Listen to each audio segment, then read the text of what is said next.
একে একে গেম খেলা ছেড়ে দিচ্ছে আমাদের সকল পছন্দের ইউটিউবাররা। ইন্ডিয়া থেকে জ্ঞান গেমিং এবং রাইস্টার বাংলাদেশ থেকে গেমিং উইথ থালা। শুধু ইউটিউবাররা যে গেম খেলা ছেড়ে দিচ্ছে বিষয়টা এরকম না, সাধারণ পাবলিকও অনেকে গেম খেলা ছেড়ে দিচ্ছে। গেম যে আর আগের মতন নাই তা এখন দেখলে বোঝা যায়। গেম যে সম্পূর্ণভাবে ধ্বংস হয়ে গিয়েছে বিষয়টা এরকম না, চাইলে কিন্তু এটা রিকভার করা পসিবল। আর বর্তমান গেমে কিন্তু হ্যাকারদের সংখ্যা অনেক বেড়ে গেছে, আর এর জন্য দায়ী কারিনা নিজে। গাইজ, আজকে আমি তোমাদেরকে হ্যাক রিলেটেড এমন কিছু থিওরি বলবো, এমন কিছু তথ্য বলবো যা আগে কেউ কখনো বলে নাই বা আগে কোনো জায়গায় শুনো নাই। একটা গেমে হ্যাক এমনি এমনি তৈরি হয় না, এর জন্য প্রয়োজন হয় সোর্স কোড। আসলে এই সোর্স কোডটা কি, কিভাবে কাজ করে, কিভাবে মডিফাই আনা হয়, একটা অ্যানিমির হেডে কিভাবে লাগে, হ্যাকাররা কিভাবে এটা ভেক্টরাইজ ম্যাথমেটিক্যালি পরিবর্তন করে, সবকিছুই বল। আসলে এই সোর্স কোড গুলো হ্যাকাররা কোথায় পায়, হ্যাক ডেভেলপারদেরকে এগুলা দেয় কে, তারা কিভাবে এগুলা মডিফাই করে, আজকে তোমাদেরকে আমি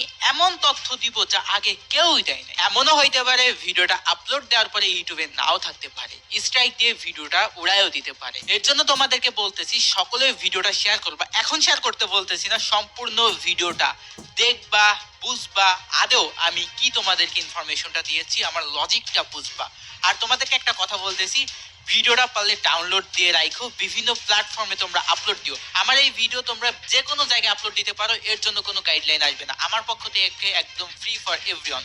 তোমরা টিকটক, ইউটিউব শর্টস, আদার্স কোনো প্ল্যাটফর্ম থাকলে আপলোড দিবা নির্দ্বিধায়। ওই যে একটা কথাই আছে না, একতাই বল। অর্থাৎ তোমরা যত বেশি হাইপে উঠাইবা, যত বেশি এটা নিয়ে কথা বলবা, তত বেশি কিন্তু তাদের জায়গা মতন লাগবে। টপ আপের জন্য যারা বিশ্বস্ত ওয়েবসাইট খুঁজতেছো তারা চলে আসতে পারো fftoppd.com এ। এখানে বাংলাদেশের স্বল্প মূল্যে ডায়মন্ড পেয়ে যাচ্ছ। তাছাড়া রয়েছে ফাস্টেস্ট এআই ডেলিভারি, এখানে তুমি 24 আওয়ার্সই টপ আপ করতে পারো। পেমেন্ট করাও একদম সোজা, বিকাশ সহ আরো অনেক মাধ্যম রয়েছে। তাছাড়া এখানে তোমরা ইন্দোনেশিয়া সার্ভারেও টপ আপ করতে পারবা, ইভো অ্যাক্সেস নিতে পারবা, ইউনিপিনও নিতে পারবা। গাইজ, আমি তোমাদেরকে রিকমেন্ডেড করবো তাদের টেলিগ্রামে জয়েন হয়ে থাকার জন্য। সো গাইজ, যারা টপ আপ করতে চাও এখনই চলে যাও fftoppd.com এর লিংক ভিডিও ডেসক্রিপশন বা পিন কমেন্টে পেয়ে যাবা। ওয়েট গাইজ, তোমাদের কোনো কিছু বুঝতে অসুবিধা হলে তোমরা এই ভিডিওটা দেখে আসতে পারো। তোমরা সকলেই জানো গেমের মধ্যে প্রতি 2 মাস পর পর ওবি আপডেট আসে, আর প্রতিটা ওবি আপডেটে কিছু না কিছু পরিবর্তন হয়।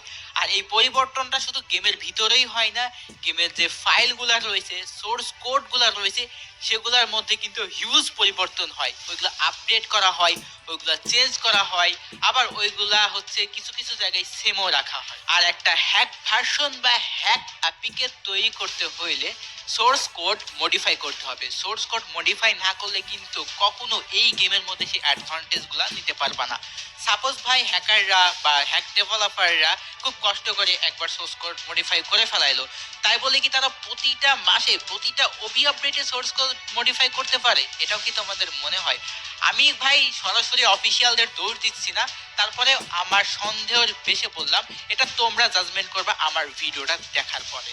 প্রতি 2 মাস পর পর তারা হ্যাক কিভাবে ডেভেলপমেন্ট করে, সোর্স কোডগুলা আসলে তারা কই থেকে পায়, একটা নরমাল প্লেয়াররা সোর্স কোড কি আদেও পাবে? আচ্ছা, তার আগে তোমাদেরকে একটা বিষয় ক্লিয়ার করে দেই, সোর্স কোড কি, সোর্স কোডগুলা কিভাবে মডিফাই করা হয়, কিভাবে এটা কাজ করে, কিভাবে এনিমির মাথায় যায় গুলিটা লাগে, এটাই বলি। যেমন হ্যাকাররা মারলেই হেডশট লাগে, তো এম লকটা কিভাবে হয় সেটাই বলি। ভেক্টরাইজ টার্গেটিং এর মাধ্যমে হয়।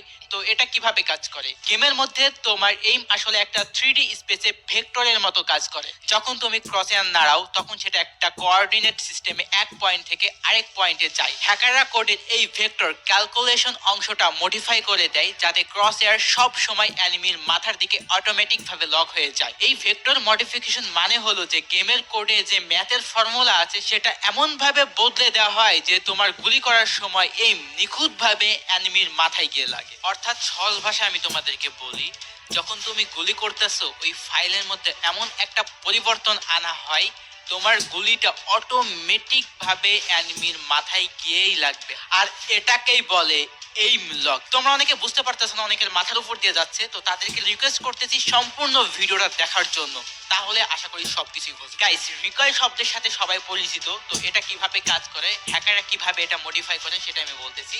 রিকয়েল হচ্ছে একটা স্বাভাবিক ফিজিক্যাল প্রভাব যেটা গুলি করার সময় ক্রস এয়ারকে উপরে নিচে বা এদিক ওদিকে নাড়িয়ে দেয়। হ্যাকাররা এই রিকয়েল ফ্যাক্টরকে কোডের মধ্য থেকে জিরো করে দেয়, যা একেবারে মুছে ফেলে। এর ফলে যেটা হয়, তুমি যতবারই গুলি করো রিকয়েল হবে না, সেটা পুরোপুরি গেমের স্বাভাবিক ফিজিক্সকে পরিবর্তন করে দেয়। আর গুলি করা অনেক সহজ হয়ে যায়, কারণ তুমি একদম স্টেডি করে গুলি করতে পারতেছো, কারণ ভাই এর ফ্যাক্টরি জিরো থাকতেছে। তাহলে রিকয়েল কিভাবে? শুধু রিকয়েল না ভাই, আরো কিছু পরিবর্তন আসে। আচ্ছা তোমরাই প্রশ্ন করো ভাই, তোমরা নিজেদেরকে নিজেরা প্রশ্ন করো এগুলা কিভাবে সম্ভব? একটা সোর্স কোড যদি একটা ডেভেলপার না জানে, সেটার মধ্যে কিভাবে তারা নাড়াচাড়া করবে? শুধু এটাই নয় ভাই, হ্যাকাররা বিভিন্ন ধরনের ম্যাথমেটিক্যাল মান বা ভেক্টর মান বদলে দেয়। যেমন প্লেয়ারের পজিশন বদলে দিয়ে তারা আকাশে ওড়ার মতো ইল্লিগাল সুবিধা তৈরি করে। কেউ কেউ এক শটে একাধিক অ্যানিমিকে মারার মতো কোড মডিফাই করে, যাতে গেমের ফিজিক্স পুরোপুরি ভেঙে যায়। এর মানে গাইস বুঝতেছো, ওই গেমটা যারা খেলবে ওই হ্যাক ভার্সন দিয়ে তাদের হাতে পুরো কন্ট্রোলটা তারা নিজেদের ইচ্ছা মতোই মডিফাই করতে পারতেছে। শুধু এটাই নয় ভাই, লোকেশন হ্যাকও রয়েছে। লোকেশন হ্যাকের মূল ধারণা হচ্ছে গেমের ভেতরে কোঅর্ডিনেট সিস্টেমকে পুরোপুরি ম্যানিপুলেট করা। প্রতিটি প্লেয়ারের অবস্থান গেমের মধ্যে XYZ কোঅর্ডিনেট হিসেবে সেভ থাকে। যখন হ্যাকাররা লোকেশন হ্যাক করে তখন তারা এই কোঅর্ডিনেট ডেটা অ্যাক্সেস করে এবং প্লেয়ারদের অবস্থান একদম নিখুঁতভাবে দেখে ফেলে। এটা অনেকটা এমন ভাবে কাজ করে যে গেমের কোডে প্রতিটি প্লেয়ারের পজিশন আপডেট হচ্ছে প্রতিটি মুহূর্তে, আর হ্যাকাররা সেই ডেটা রিড করে প্লেয়ারদের স্ক্রিনের অ্যাঙ্গেলে ডিস্টেন্স বা কোন দিক থেকে অ্যানিমি আসতেছে তা দেখতে পারে। এক কথা, এটা পুরোপুরি ম্যাথমেটিক্যাল কোঅর্ডিনেট সিস্টেমের তথ্যকে ভিজুয়াল ফর্মে রূপান্তর করে। আর গাইস, প্রতি অবি আপডেট আসার পরে কিন্তু পুরনো হ্যাক কাজ করে না। তো পুরনো হ্যাক কেন কাজ করে না? আপডেট আসার পরে গেমের যে ওবিবি ফাইলের অফসেট আছে সেটা পুরোপুরি চেঞ্জ হয়ে যায়, ডাটা স্ট্রাকচার রিম্যাপ হয়ে যায়, নেটওয়ার্ক প্যাকেজিং ফরম্যাট চেঞ্জ হয়ে যায়, অ্যান্টি চিট ডেডিকেশন রুলস পুরো চেঞ্জ হয়ে যায়, নতুন চিট যোগ করে। এর ফলে পুরনো যে কোড থাকে সেটা তারা হারায় ফেলে। এর কারণে পূর্বের যে হ্যাক সেটা কাজ করা বন্ধ করে। তাহলে আমার প্রশ্ন, হ্যাকাররা প্রতি ওবি আপডেটের পরে নতুনভাবে হ্যাক কিভাবে তৈরি করে? আপডেট আসার পরে হ্যাকারদের নতুন হ্যাক তৈরি করার জন্য জানতে হয় নতুন আপডেটে নতুন ওবি ভার্সনের কোন মেমোরি লোকেশনে কোন ধরনের ডাটা আছে, আর বর্তমানে অ্যান্টিচিট কি ধরনের পরীক্ষা করছে, সোর্স কোডে কি কি পরিবর্তন এসেছে, সবকিছুই জানতে হয়। আর এগুলা ছাড়া একটা হ্যাকার কখনো হ্যাক ডেভেলপ করতে পারবে না। কিন্তু ভাই প্রতি ওবি আপডেট আসার পরে নতুন নতুন হ্যাক তৈরি হচ্ছে। তাহলে প্রশ্ন হচ্ছে, এইসব ইনফরমেশন তাদের কাছে কে লিক করছে? নতুন আপডেটের পরে এনক্রিপশন কি, coordinate system access, real time data reading tools, overlay visualisation software, game memory modification tools, scripting বা ইনজেকশন টুলস, ডিবাগিং বা reverse engineering tool, packet sniffing tools, anti cheat bypass development tools, সবকিছুই পরিবর্তন হয়েছে। তাহলে প্রতি আপডেটের পর এই ইনফরমেশন গুলা হ্যাক সেলার বা হ্যাক ডেভেলপাররা কই থেকে পায়? কারণ ভাই এই ইনফরমেশন গুলা আমার বা তোমার পক্ষে জানা কখনোই সম্ভব না, বা ওই হ্যাক ডেভেলপার বা হ্যাক সেলারদের পক্ষেও জানা সম্ভব না। তাহলে তারা এগুলা কোথায় পাচ্ছে? নিশ্চয়ই গেরিনার অফিসিয়ালদের হাত রয়েছে, তারা এগুলা হ্যাকারদের কাছে লিক করতে। তারা প্রতিনিয়ত পোস্ট করে 1 লাখ 2 লাখ 10 লাখ হ্যাকারদের আইডি ব্যান করা হচ্ছে। ভাই হ্যাকারদের আইডি ব্যান করতে করতে তারা ফেয়ার প্লেয়ারদের আইডিও ব্যান করে দিচ্ছে। তারা যদি এতই হ্যাকারদের আইডি ব্যান করে, তাহলে এগুলা কি তাদের চোখে পড়ে না? বাংলাদেশ সার্ভারে সিএস র্যাঙ্কের লিডার বোর্ডে তাকাইলে দেখতে পারি টপে যত প্লেয়ার আছে সবাই হ্যাকার, সবাই প্যানেল ইউজার।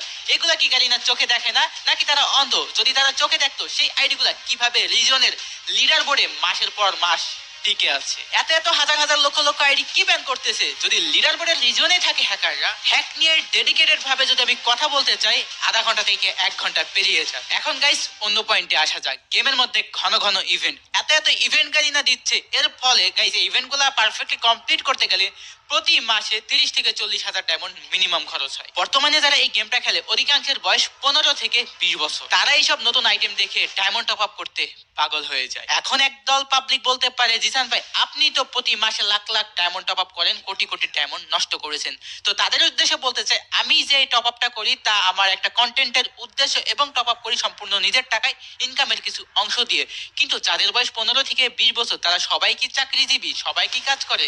অধিকাংশ ছেলে পেলেই কিন্তু পরিবার থেকে টাকা নেয় এবং সেই টাকা দিয়েই টপ আপ করে। ভাই ইভেন্টের কথা বাদই দিলাম, গেম খেলতে হইলে ভাই গান স্কিন ছাড়া এখন গেম খেলাই যায় না। একটা গানের অ্যাবিলিটি যদি থাকে double rate of fire, single damage, আর তোমার কাছে যদি কোনো গান স্কিনই না থাকে, অপোনেন্ট ভাই তোমার থেকে অনেক বেশি অ্যাডভান্টেজ পাবে এবং তোমাকে মেরে দিবে। মারা খাওয়ার পরে তোমার মনে একটা প্রশ্ন জাগবে, তার কাছে গান স্কিন ছিল এর জন্য সে আমাকে মারতে পেরেছে, আমার কাছে গান স্কিন নাই আমি তাকে মারতে পারি নাই। তখন তোমার মনে একটা জিনিসই ঘুরপাক খাবে, আমারও একটা গান স্কিন প্রয়োজন। আর সেই গান স্কিন বের করতে যায় তুমি খরচ করে ফেলো হাজার হাজার ডায়মন্ড। কারণ বর্তমানে গেমটা অনেক বেশি হাইপ উঠছে ই স্পোর্টস এর কারণে। আর ই স্পোর্টসে পার্টিসিপেট করতে হলে তোমাকে গেম খেলতে হবে, আর গেম খেলতে হলে তোমাকে প্র্যাকটিস করতে হবে। প্র্যাকটিস কোথায় করবা? র্যাঙ্ক ম্যাচ বা ক্লাসিক ম্যাচ। সব সময় তো আর তুমি ই স্পোর্টস খেলতে পারবা না বা সব সময় টাকা দিয়ে খেলতে পারবা না, তাই না? তো র্যাঙ্ক ম্যাচ খেলতে হলে তোমার গান স্কিন অবশ্যই প্রয়োজন। আর সেই গান স্কিন বের করতে যায় খরচ করে ফেলো টাকা। আর সেই টাকাটা অবশ্যই পরিবার থেকে নাও। কয়েকজন আছে যারা নিজে ইনকাম করে, বাট সবাই তো আর ইনকাম করে না গাইস। এমন অনেক সার্ভার আছে যেগুলোতে গান স্কিন আছে কিন্তু গান স্কিনের কোনো অ্যাবিলিটি নেই। এটা কিন্তু তালা ভাইও তার ভিডিওতে বলেছিল, ইভেন আমিও বলতেছি, আমিও নিজেও চেক করছি। অনেক সার্ভার আছে সেগুলাতে কিন্তু গান স্কিনের কোনো অ্যাবিলিটি নেই। তুমি চাইলে তোমার মতো স্কিন নিতে পারো, বাট সেগুলোর অ্যাবিলিটি কাজ করবে না। অ্যাজ লাইক ই স্পোর্টস, বর্তমান ই স্পোর্টসে কিন্তু গান স্কিনের অ্যাবিলিটি কাজ করে না, কিন্তু বাংলাদেশ সার্ভারের র্যাঙ্ক ম্যাচে কাজ করে। আর আদার্স অনেক সার্ভার আছে র্যাঙ্ক ম্যাচেও সেই স্কিনগুলো কাজ করবে না, ইভেন ই স্পোর্টসেও কাজ করে না। তো সেই জায়গাটায় গাইস কোনো ভেদাভেদ থাকে না। টাকা থাকলেও তুমি গেম খেলতে পারো, না থাকলেও গেম খেলতে পারো। কিন্তু ভাই বাংলাদেশ সার্ভারে গেমটা হয়ে গিয়েছে পে টু উইন, অর্থাৎ টাকা আছে তো গেম খেলো, টাকা নাই তো ভাই চুরি করো, চুরি করে টপ আপ করো, এরকমই হয়ে গেছে যদি গেমে টিকে থাকতে চাও আর কি। গাইস ফ্রি ফায়ার গেম যে নিয়মে চলছে, এই নিয়মে যদি গেম চলতে থাকে তাহলে গেম আর বেশি দিন টিকবে না। ওল্ড অনেক প্লেয়াররা অলরেডি লিভ নিয়ে নিয়েছে, ইভেন গাইস অনেক ইনফ্লুয়েন্সাররাও কিন্তু লিভ নিয়ে নিয়েছে। আর গাইস হ্যাক রিলেটেড অনেক ইনফরমেশন কিন্তু আমি অলরেডি তোমাদেরকে দিয়ে দিয়েছি। আমি তোমাদেরকে রিকমেন্ডেড করব এই ভিডিওটা তোমরা ডাউনলোড করে রাখো, কারণ এনি টাইম এই ভিডিওটা ইউটিউব থেকে উড়ে যেতে পারে। আর এই ভিডিওটা তোমরা যত পারো তত বেশি শেয়ার করবা আর সব জায়গায় পোস্ট করবা। ইভেন ভিডিও ডাউনলোড করে টিকটক, ফেসবুক, রিলস, ওয়াইটি শর্ট সব জায়গায় পোস্ট করবা তোমরা। আর গাইস আমি তোমাদের পাশে সব সময় আছি, তোমাদের জন্য সব সময় লড়ে যাব। সত্যকে সত্য, মিথ্যাকে মিথ্যা সব সময় বলবো। ভিডিওতে লাইক না দিয়ে থাকলে লাইকটা দিয়ে দিও, আর সাবস্ক্রাইব না করলে সাবস্ক্রাইব করে আমার পাশে থাকো। দেখা হচ্ছে পরবর্তী কোনো ভিডিওতে, ততক্ষণ ভালো থেকো, সুস্থ থেকো, আল্লাহ হাফেজ।